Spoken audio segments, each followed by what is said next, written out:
우리가 살다가 보면 면접이라는 거 볼 때가 있습니다. 그렇죠? 저도 사실은 목회자가 면접을 볼까요? 안 볼까요? 네? 저도 면접을 본 적이 있어요. 저한테 가장 기억에 남는 건 목회자가 되기 위해서 신학교를 갈 때 신학교 입학 시험을 보고 제일 마지막 단계가 이제 면접 시험을 본 거예요. 면접 시험.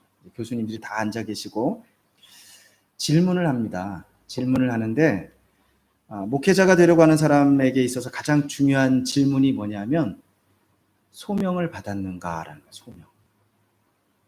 부르심에 대한 질문입니다. 왜냐하면 하나님의 소명이 없다면 하나님의 사역을 감당할 수 없기 때문에 그렇습니다. 그런데 사실은요, 여러분, 목회자만이 아니라 하나님의 모든 성도들은 사실은 소명이 필요합니다. 그 우리가 알아야 돼요. 원래 직업이라고 하는 단어가 영어 단어로 보면 vocation이라는 단어를 씁니다. 그런데 이 원래 단어가 어디에서 나오냐면 라틴어 보카티오라고 하는 단어에서 이게 나온 단어예요. 이 보카티오라고 하는 원래 뜻이 뭐냐면 부르심, 소명이라는 뜻입니다. 원래 직업이라는 단어는 그래서 어떤 뜻을 포함하고 있냐면 부르심, 소명이라는 뜻을 포함하고 있습니다. 직업을 선택할 때 가장 중요한 것이 무엇이냐면 과연 이 일이 하나님의 부르심이 있는가? 나를 하나님이 이 일로 부르셨는가? 직업을 선택할 때 스스로에게 질문해야 됩니다. 다시 말하면 그거죠. 과연 내가 이 일을 하는 데 있어서 하나님의 소명이 있는가? 그래서 옛날에 다 그 직업을 뭐라 그러냐면 옛날에는 천직이라고 그랬잖아요. 천직. 그렇죠? 안타까운 건 요즘은 천직이란 말이 없어졌어요. 그렇죠? 다 아르바이트지. 오늘 본문은 하나님의 산 호렙에서 모세가 소명받는 장면입니다. 호렙산이 어디인가? 대부분의 성경학자들 또는 고고학자들, 신학자들은요, 호렙산이 십계명을 받았던 시내산과 같은 산이라고 그렇게 생각을 합니다. 시내산 중턱에 올라가면 성 캐더린 수도원이라고 하는 수도원이 하나가 있어요. 이 수도원은 두 가지가 아주 유명합니다. 첫 번째는 이 수도원에 무엇이 있냐면 떨기나무가 있어요. 떨기나무. 저는 나중에 우리 교회도 좀 이렇게 성지순례를 우리 교회만 이렇게 좀 모아서 갔으면 좋겠어요. 가면 우리가 볼 텐데 이 떨기나무가요, 수천 년 된 떨기나무입니다. 그런데 왜 유명하냐면 다들 그렇게 묻고, 이 떨기나무가 어떤 떨기나무냐면 옛날에 모세가 하나님을 만났을 때 떨기나무에 불이 붙었죠. 그 떨기나무가 바로 이 떨기나무다. 그렇게 생각을 합니다. 또 하나 이 수도원에 유명한 게 또 하나가 있습니다. 참 이상한데 이 수도원에는요, 마호멧의 친필이 있어요. 마호메트. 그러니까 옛날 마호멧이 살던 시대에 이 수도원의 원장이 마호멧에게 편지를 보냈어요. 어떤 편지를 보냈냐면 이 수도원을 좀 보호해 주세요. 요청을 했습니다. 그랬더니 마호멧이 친필로 편지를 썼어요. 내가 이 수도원은 보호하겠다. 그 약속을 그걸 보냈습니다. 그래서 지금도 모슬렘교와 기독교 사이에 지금까지 여러 번의 전쟁이 있었잖아요. 그런데 그 마호멧이 보낸 그 친필 편지가 있어요. 보호하겠다는. 그래서 이 수도원은 지금까지 한 번도 어려움을 당한 적이 없어요. 호렙산, 시내산 같은 산이라고 그렇게 생각을 합니다. 우리가 이야기할 때 모세의 인생은 크게 세 부분으로 나누어서 이야기를 하죠. 120년간 모세가 살았는데 첫 번째 40년은 바로의 궁전에서 바로 공주의 아들로 애굽의 궁전에서 살았던 시간들이 40년입니다. 두 번째 40년은 이제 살인자가 되어서 미디안 광야로 도망가서 양을 치면서 그곳에서 목자로 살았던 시간들 40년입니다. 그리고 마지막 세 번째 40년은 하나님의 부르심을 받고 이제는 이스라엘의 목자가 되어서 이스라엘의 지도자로 이스라엘을 애굽에서 인도하고 광야 40년간 이스라엘과 함께했던 시간들. 그렇게 40년, 40년, 40년. 그러니까 총해서 120년. 하나님이 모세를 부르셨습니다. 오늘 본문에 보면 이스라엘의 지도자로. 오늘 본문을 보면서 하나님이 과연 어떤 사람을 부르시고 어떤 사람을 사용하시는가 우리가 좀 같이 살펴보기를 소원합니다. 우리가 기억해야 되는 것 첫 번째는 뭐냐면 하나님은 항상 성실한 사람을 부르십니다. 좀 성실할 수 있기를 바랍니다. 열심히 일하는 사람을 부르십니다. 그 삶의 현장에서 부르시는 거예요. 베드로를 부르실 때 우리가 복음서를 보면은 베드로가 열심히 그물질해요. 그런데 고기를 잡지 못합니다. 밤이 맞도록 수고하였으되 잡은 것이 없습니다. 그가 예수님을 만났을 때 그렇게 고백하거든요. 내가 밤이 맞도록 수고하였을 때 잡은 것이 없지만은 그렇게 얘기합니다. 그리고 나서 그 새벽에요. 그물을 씻습니다. 그물을 씻어요. 누가복음 5장에 보면 여러분 피곤해요. 밤새도록 그물질했어요. 잡은 것 없어요. 여러분 헛그물질하는 게 더 힘든 거 아세요? 잡으면은요 안 힘들어요. 피곤하지 않아. 헛그물질하면 그렇게 힘들어. 그렇죠? 그런데도 불구하고 그 피곤한 가운데 그물을 씻는 거예요. 그게 뭐냐면 내일을 준비하는 거예요. 내일. 그렇죠? 내일 나가서 또 그물질해야 되니까. 여러분 성실하게 자신의 일을 감당하는 베드로, 안드레를 주님은 부르십니다. 다른 제자들도 마찬가지. 세관에 있던 마태를 부르십니다. 야고보를 부르시고 요한을 부르시고 모두 성실한 자리에서 그들을 부르셨습니다. 여러분 하나님이 어떤 사람을 부르시는가? 분명한 첫 번째는 성실이에요. 성실. 달란트 비유를 우리가 잘 알고 있습니다. 5달란트, 2달란트, 1달란트. 그런데 5달란트, 2달란트 받았던 종들을 칭찬합니다. 그렇게 말씀해요. 착하고 충성된 종아. 그렇게 말씀합니다. 여러분 충성이라는 말을 영어로 보면 faithful이라는 단어예요. 신실, 성실이라는 단어입니다. 착하고 성실한 종아 이런 거예요. 모세도 오늘 1절에 보면은요. 장인의 양떼를 치고 있었습니다. 성실하게 자신의 일을 감당하는 그 자리에서 하나님의 부르심이 있어요. 하나님의 소명이 있습니다. 그리고 하나님을 만나게 됩니다. 그 장인이 누구인가? 우리 잘 알죠. 미디안 제사장이었던 이드로.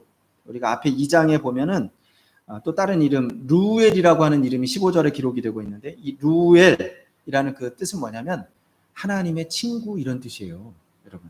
이드로 이제 그 아내 시보라와 결혼을 합니다. 그리고 2 아들을 낳아요. 첫 번째 아들을 낳고 이름을 게르솜이라고 붙이고 두 번째 엘리에셀 이렇게 부릅니다. 게르솜이란 뜻은 내가 나그네가 되었구나 이런 나그네란 뜻이에요. 엘리에셀이란 뜻은 하나님이 그래도 나를 여기까지 도우셨다 이런 뜻이 엘리에셀이란 뜻입니다. 여러분 삶의 자리에서 성실할 때 하나님의 부르심이 있습니다. 하나님의 소명이 있습니다. 여러분 성실할 수 있기를 바랍니다. 코로나 사태로 많이 게을러진 것 같아요. 신앙생활 하는데. 그렇죠? 이제 걱정되는 거 그거예요. 코로나가 끝나고 나면 그 다음에 어떤 모습일까? 여러분 게으르지 마세요. 성실할 수 있기를 바랍니다. 두 번째로 하나님은 어떤 사람을 부르시고 사용하시는가? 하나님의 말씀에 민감한 사람을 하나님은 사용합니다. 성실하다고 모든 사람이 다 소명을 받는 건 아닙니다. 성실하지만 많은 사람들이요 자기의 일에 일상성에 빠져서 하나님의 음성을 듣지 못하면 안 됩니다. 예수님 항상 그래서 그래요. 깨어 있어라 그러시거든요. 마태복음 24장 42절 말씀에 그러므로 깨어 있으라 어느 날에 너희 주가 임할는지 너희가 알지 못함이니라. 여러분 깨어 있으세요. 지금 깨어 있기를 바랍니다. 마태복음 24장 37절에 38절 말씀에 보면요. 이렇게 말씀합니다. 홍수 전에 노아가 방주에 들어가던 날까지 사람들이 먹고 마시고 장가들고 시집가고 있으면서 홍수가 나서 그들을 다 멸하기까지 깨닫지 못하였으니 인자의 임함도 이와 같으리라. 여러분 깨닫지 못했다니까요. 먹고 마시는 일, 시집가고 장가가드는 일. 여러분 일상생활에 이게 여러분 일상생활에 성실하면서도요. 영적인 것은요. 깨어있지 못할 때가 있어요. 마가복음 14장에 보면 예수님 비유로 그렇게 말씀합니다. 주인이 잔치를 벌여놔요. 그리고 종을 보내서 손님을 청합니다. 종들이 가서 청함을 받은 사람들이 그렇게 얘기합니다. 오소서 잔치가 다 준비되었습니다. 그렇게 얘기해요. 그때 청함 받은 사람들이 뭐라고 얘기냐면 한 사람은 그렇게 얘기합니다. 나는 지금 새 밭을 사서 지금 일하러 가야 된다. 그리고 가는 거예요. 그래서 갈 수 없다. 두 번째 또 다른 사람 얘기합니다. 나는 새로 소를 샀다. 이 소가 얼마나 밭을 잘 가는지 내가 지금 시험하러 가야 된다. 그래서 내가 갈 수가 없다. 또 한 사람 얘기합니다. 나는 이제 막 장가를 갔어. 내가 이제 장가를 가서 나는 갈 수가 없다. 그렇게 얘기합니다. 여러분, 이건요 천국 잔치입니다. 주님께서 베풀어 주셨어요. 그런데 그 초청에 민감하지 못합니다. 부르심에 민감하지 못합니다. 이 사람들 다 성실했던 것 같아요. 그렇죠? 밭에 나가서 일하고 소를 가서 시험하고, 그러나 영적으로 민감하지 못해요. 여러분, 모세는요 영적으로 깨어 있었습니다. 사실은 광야 얼마나 건조한지 여러분 아시죠? 뜨겁기 때문에 마른 나무에 불이 붙는 경우가 종종 있습니다. 지금 한국도요 얼마나 건조한지 아세요? 건조하대, 건조해요. 제가 들어보니까 우리 아이들이 한국에 있는데요, 지금 너무너무 건조해갖고 막 온 피부가 막 난리가 났대요. 피부만 난리 나면 괜찮아요. 근데 지금 막 산불이 나죠. 마른 나무에 불 붙는 거, 이거는요 특별한 거 아닙니다. 모세는 광야에서 양을 치면서 가시덤불에 불난 일을 자주 보았습니다. 이거 특별한 것 아닙니다. 그런데 이번엔 달라요. 그 나무가 타지 않아요. 그 나무를 주목하고 그가 깨닫게 됩니다. 어떤 신학자는 그렇게 이야기합니다. 모세가 그 떨기나무를 본 순간, 그 가시나무를 본 순간, 그것은 나무를 본 것이 아니고 자기 민족을 보았다. 그렇게 얘기합니다. 가시는 고난의 상징이거든요. 고난의 가시밭길을 걸어왔던 이스라엘 민족, 불같은 시련을, 그렇게 삶을 걸어왔지만 아직도 살아서 불타버리지 않는 이스라엘 민족, 불이 붙었지만 꺼지지 않는 나무 속에서 모세는 민족의 정체성을 발견했다. 그렇게 얘기합니다.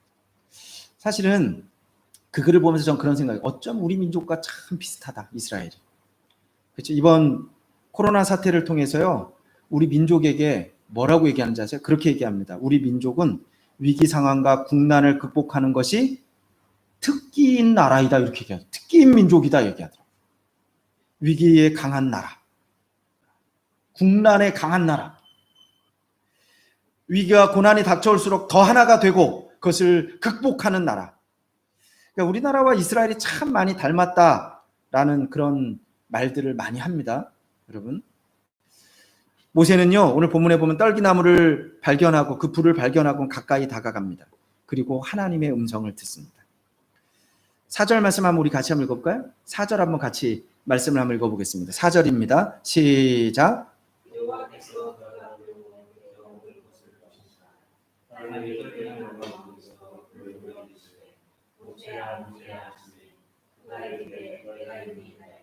네. 하나님이 모세야 모세야 그랬어요. 두 번. 그렇죠? 모세가 응답합니다. 뭐라 그래요? 내가 여기 있나이다 그랬어요. 하나님의 부르심에 모세는요 하나님의 음성을 들었을 때 민감했다니까요. 여러분, 하나님의 음성에 민감할 수 있길 주님의 이름으로 축원합니다. 사무엘이 어렸을 때 아세요? 사무엘이 어렸을 때 성전에서 자라났잖아요. 그런데 어느 날 사무엘아 사무엘아 사무엘아 사무엘 세 번. 사무엘이요 잠자리에 누웠다가 이 음성을 들을 때마다 엘리 제사장이 달려가는 거예요. 달려가서 묻습니다. 저를 부르셨습니까? 제가 여기 있습니다. 아니, 나 너 안 불렀다. 도로 가서 자라. 엘리 제사장은요 하나님의 제사장이었는데요 민감하지 못해요. 깨닫지 못합니다. 듣지 못합니다. 성경은 분명히 그렇게 얘기합니다. 아이 사무엘이 엘리 앞에서 여호와를 섬길 때에는 여호와의 말씀이 희귀하여 이상이 흔히 보이지 않았더라. 그러니까 엘리 제사 하나님의 음성을 듣지 못했다니까요. 여러분, 어떤 사람을 부르시는지 아세요? 하나님의 말씀에, 하나님의 음성에 민감한 사람을 하나님은 부르십니다. 오늘 하나님은 모세를 부르십니다. 그리고 말씀합니다. 내 발에서 신을 벗어라. 그러십니다. 여러분, 신을 벗는 행동은 아주 중요한 것입니다. 내 발에서 신을 벗어라. 옛날에 누가 신발을 신지 못했냐면 다 알죠, 그렇죠? 종은, 노예는 신발을 신지 못했어요. 내 발에서 신을 벗어라. 너는 오늘부터 내 종이다. 너는 오늘부터, 지금부터 나의 종이다.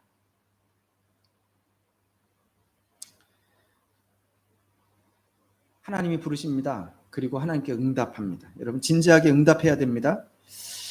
이스라엘의 구원을 가장 원했던 사람이 모세였을 겁니다. 우리가 성경을 보면 그가 아직 젊었을 때, 바로의 궁전에서 자라났을 때, 혈기왕성했을 때 자기 민족을 보려고 나갑니다. 나갔다가 애굽 사람이 이스라엘 사람을 학대하는 것을 보고 참지 못하고 그 사람을 구원하기 위해서 애굽 사람을 쳐서 죽였어요.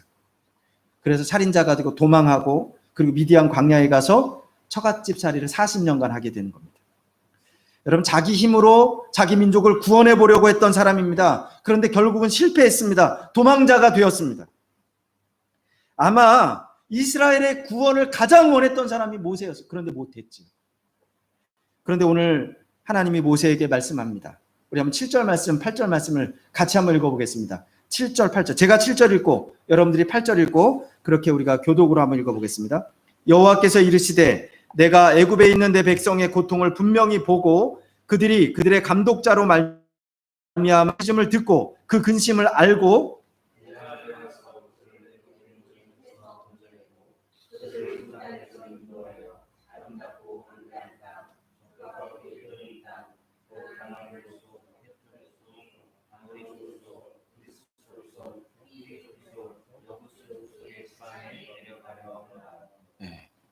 오늘 하나님이 모세에게 말씀합니다. 내가 내려가겠다. 그들을 구원하겠다. 하나님 내려가시겠다는 거죠. 모세가 얼마나 기뻤을까요? 하나님이 구원하시겠다는 말씀을 들었을 때 모세는 정말 기뻤을 것입니다. 그런데 그 뒤에 10절 말씀에 보면 이렇게 말씀합니다. 이제 내가 너를 바로에게 보내어 너에게 내 백성 이스라엘 자손을 애굽에서 인도하여 내게 하리라. 분명히 조금 전에 내가 내려가서 내가 구원하겠다 하나님 그러셨는데 이제 10절에 뭐라 그러시냐면 내가 너를 바로에게 보내겠다 그러시는 거예요. 여러분, 오늘 이 말씀을 통해서 우리가 분명히 알아야 됩니다. 하나님은 역사하십니다. 그런데 하나님의 방법은 항상 사람입니다. 사람을 통해서. 오늘 우리도 우리에게 문제가 있습니까? 하나님의 방법은 항상 사람입니다. 내가 너를 바로에게 보내겠다. 모세가 무엇이라고 응답하는가? 11절 말씀을 한번 같이 한번 읽어볼까요? 11절 같이 읽겠습니다. 시작.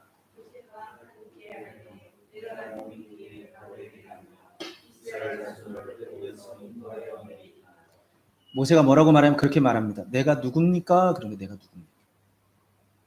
하나님의 부르심 앞에서 대부분의 사람들이 보이는 첫 번째 반응이 뭐냐면 내가 누굽니까? 그런 거 내가. 자기 자신을 바라봅니다. 그런데 분명한 것은요. 나를 바라보면 답이 없어요. 여러분.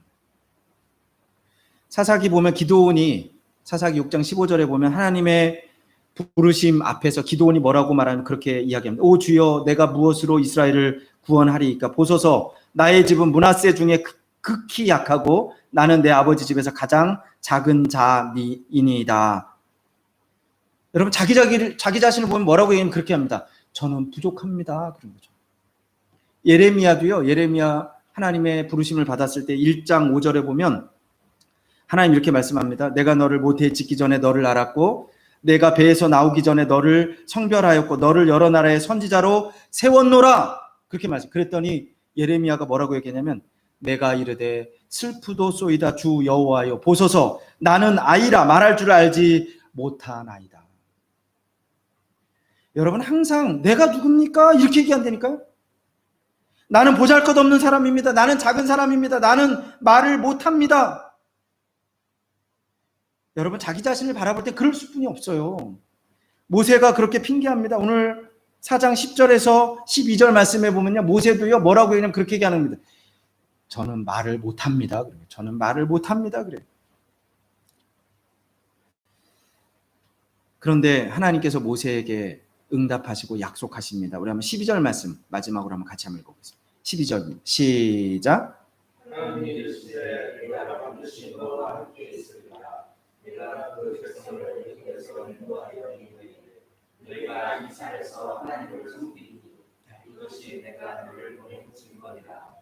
보세요. 하나님의 말씀은 그렇습니다. 내가 누굽니까? 나는 못합니다. 그럴 때 하나님은 이렇게 말씀합니다. 내가 너와 함께 있으리라. 하나님은 우리를 부르시면서요. 우리에게 가장 강력한 무기를 주십니다. 그게 뭐냐면 그거예요. 내가 너와 함께 하겠다. 가장 좋은 응답은 다른 거 아닙니다. 내가 너와 함께 하겠다. 창세기 보면 이삭이 가뭄을 만났습니다. 가뭄을 피해서 애굽으로 내려가려고 합니다. 그때 하나님의 음성이 들렸어요. 가나안 땅을 떠나지 말라. 내가 너와 함께 하겠다. 내가 너에게 복을 주겠다. 이삭이요, 순종해요.